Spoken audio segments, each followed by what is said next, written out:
শুভ মহালয়ার মধ্য দিয়ে শুরু হলো দেবীপক্ষের। স্বামী গৃহ থেকে বাপের বাড়িতে আসার জন্য আহ্বান জানানো হলো দেবী দুর্গাকে।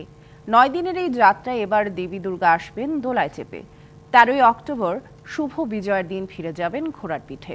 মহালয়ার আনুষ্ঠানিকতায় শুরু হলো বাঙালি সনাতন ধর্মের অনুসারীদের সবচেয়ে বড় উৎসব দুর্গাপূজার ক্ষণগণনা। বুধবার ভোর থেকেই চণ্ডী পাঠ আর দেবী বন্দনার মাধ্যমে শুরু হয় আরাধনা। পুরাণ মতে মহালয়ার দিনে দেবী দুর্গা মহিষাসুর বধের দায়িত্ব পান। এরপর মহামায়া দেবতাদের 10টি অস্ত্রে সুসজ্জিত হয়ে 9 দিন ব্যাপী যুদ্ধে মহিষাসুরকে পরাজিত করেন। শেফালি ঝরা শারদ প্রভাতে জলদকণ্ঠে চণ্ডী পাঠ আর পিতৃপক্ষের তর্পণের সমাপন।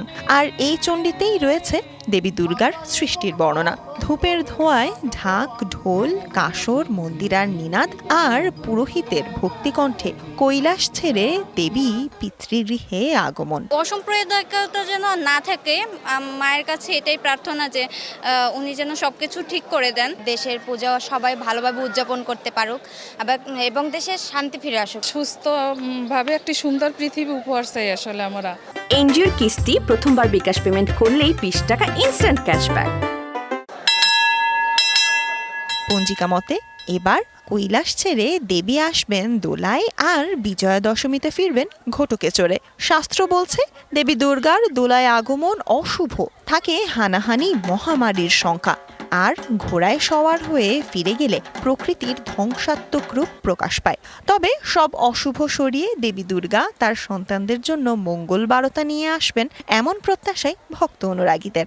আমাদের দেশে নানান রকম খারাপ পরিস্থিতি তৈরি হয়েছে, এটা যেন সবকিছু ঠিক হয়ে যায়, আগের মতো হয়ে যায়। সবাই যেন আমরা নিজেদেরকে সহ্য করে নিজেদের মতো করে সবাই যেন একসাথে থাকতে পারি, মানে নিজেদের মধ্যে যেন আমরা বিভেদ তৈরি না করি।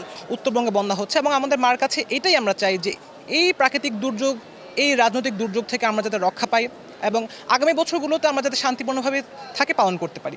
পূর্বপুরুষের আত্মার শান্তি কামনা করে তিল তর্পণ এবং মহালয়ার ঘটস্থাপন আর বিশেষ পূজার আয়োজন করা হয়। প্রার্থনায় ছিল অশান্ত এই বিশ্বে মৃন্ময়ী মহামায়ার স্নেহাশিসের। সনাতন হিন্দু ধর্মের মূল উদ্দেশ্য এবং মূল কথা হচ্ছে বসুধৈব কুটুম্বকম, অর্থাৎ সারা দুনিয়া জোড়ার সব লোক, 700 কি 800 কোটি লোক যাই হোক, সবাই আমাদের আত্মীয়।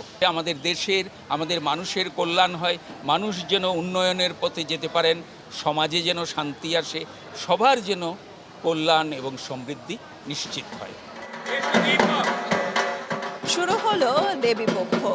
শরতের বাতাসে শিউলির সুঘ্রাণ আর কাশের উপস্থিতি যেন জানান দেয় দেবী দুর্গার আগমনের।